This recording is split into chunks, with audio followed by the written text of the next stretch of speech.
ગિરનારની અંદર જે આ મહાશિવરાત્રિનો મેળો થાય છે આ એક શિવ વિવાહ તરીકે માનવામાં આવે છે. આ બધા પણ શિવરાત્રિના દિવસે જ્યારે રવેડી નીકળે એ રવેડીની અંદર આવતા હોય છે, પણ કોઈક ભાગ્યશાળીને એના દર્શન થતા હોય છે. કોઈ ધર્મના વિરુદ્ધ નથી. સનાતન ધર્મ એક એવું છે કે સર્વને લઈને ચાલે છે. ને પબ્લિક ઉપર, અમારા યુવાઓ ઉપર ગર્વ છે કે જેવાઓ સનાતન ધર્મ વિશે અત્યારે થોડા જાગૃત થયા છે. એ ગુરુકુળની અંદર શસ્ત્ર અને શાસ્ત્ર બંનેનું જ્ઞાન આપવામાં આવતું હતું, અને અત્યારે છે તે ગુરુકુળ બંધ થઈ ગયા છે, કોલેજો આવી ગઈ છે.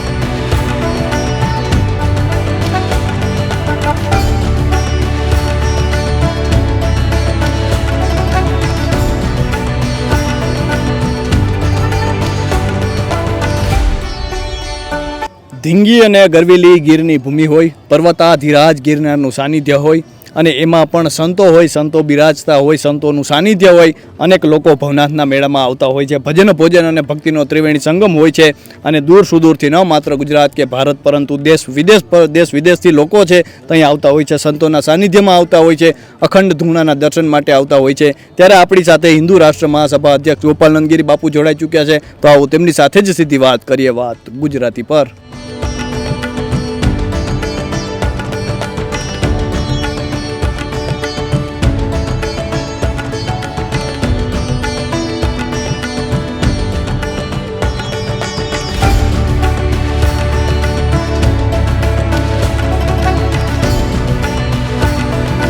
બાપુ, અત્યારે આપણે જોઈએ તો અત્યારે ભવનાથમાં જે મેળો યોજાઈ રહ્યો છે, દૂર સુદૂરથી લોકો આવી રહ્યા છે, અનેક લોકો આવી રહ્યા છે. હિન્દુ ધર્મને બાપુ ક્યાં જુએ છે અત્યારે, કારણ કે આપ હિન્દુ રાષ્ટ્ર મહાસભા અધ્યક્ષ છો? આમાં એવું છે ભગવાન કે મોટી ગર્વની વાત છે કે અમારા સનાતન હિન્દુ ધર્મના યુવાઓ છે અત્યારે જાગૃત થયા છે, અને દરેક સ્ટેટથી સાધુ સંતો પણ આવી રહ્યા છે, અને દરેક સ્ટેટથી પબ્લિક પણ આવી રહી છે. અને અમને પબ્લિક ઉપર, અમારા યુવાઓ ઉપર ગર્વ છે કે જેવાઓ સનાતન ધર્મ વિશે અત્યારે થોડા જાગૃત થયા છે. નકર પહેલાં તે જે અમારા સનાતન ધર્મના યુવાઓ હતા એ ધ્યાન નહોતા આપતા, અને અત્યારે પણ 50% પબ્લિક એવી છે કે જેમને સનાતન ધર્મ વિશે ઓછી જાણ છે. કેમ કે પણ એના જવાબદાર પણ અમે લોકો જ છીએ. મા બાપ અને સમાજ જવાબદાર છે, કેમ કે જેવા સંસ્કાર હોય છે સાહેબ એવું પરિવર્તન થતું હોય છે. જેવા સંસ્કાર આપીશું એવા સંસ્કાર થાય છોકરાઓની અંદર. તે યુવાઓ અને મા બાપની પણ ક્યાંક ને ક્યાંક ખામી છે, તે એમને સનાતન વિશે સમજાયું નથી. કેમ કે પહેલાંના જમાનામાં ગુરુકુળ ખોલતા હતા સ્ટેટ જમાનાની અંદર, તે ગુરુકુળની અંદર શસ્ત્ર અને શાસ્ત્ર બંનેનું જ્ઞાન આપવામાં આવતું હતું, અને અત્યારે છે તે ગુરુકુળ બંધ થઈ ગયા છે, કોલેજો આવી ગઈ. ક્યાંય અમારા મહારાણા પ્રતાપસિંહ કે છત્રપતિ શિવાજી મહારાજ કે ભાઈ રાણી લક્ષ્મીબાઈ, પછી અઢી રાણી કે રાનવઘાણ કે પૃથ્વીરાજ ચૌહાણ, એ બધા એના ઇતિહાસ ક્યાંય બતાવવામાં આવતા નથી. તે અમારી પણ ખામી છે કે અમારા છોકરાઓને અમે અમારા ગ્રંથો વિશે કંઈ જાણ કરી નથી, અને હવે થોડા જાગૃત થયા છે છોકરાઓ અને અમારા યુવાઓ. એ બદલ હું જે શીખાડનાર છે એમનો ખૂબ ખૂબ ધન્યવાદ માનું છું. અને ગિરનારની વાત કરી તો ગિરનારની અંદર જે આ મહાશિવરાત્રિનો મેળો થાય છે આ એક શિવ વિવાહ તરીકે માનવામાં આવે છે. આ મહા મહિનો ચાલે છે અત્યારે, અને મહા મહિનાનો છેલ્લો દિવસ એટલે કે મહાશિવરાત્રિ. મહાશિવરાત્રિ એટલે કે શિવનો વિવાહ, અને શિવના વિવાહ તરીકે અમે લોકો શિવના વિવાહની અંદર કોણ જતા હતા? ભૂત પ્રેત જાનની અંદર બધા એ જ હતા.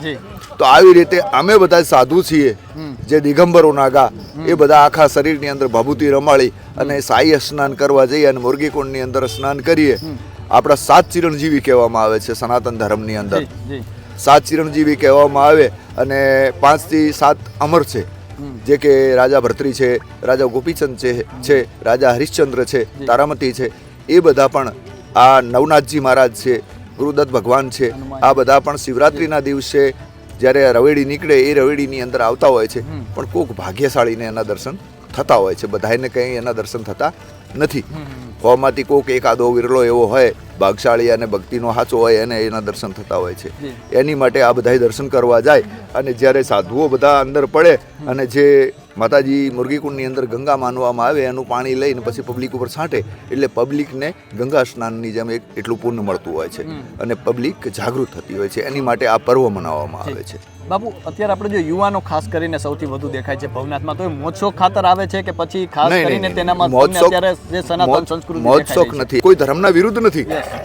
સનાતન ધર્મ એક એવો છે કે સર્વને લઈને ચાલે છે. ભારત દેશની અંદર સૌને આઝાદી છે અને બધાને છૂટ આપેલી છે કે પોતપોતાની રીતે જીવે. એવી રીતે ભારત દેશની અંદર અમે કોઈનો વિરોધ કરતા નથી. કોઈ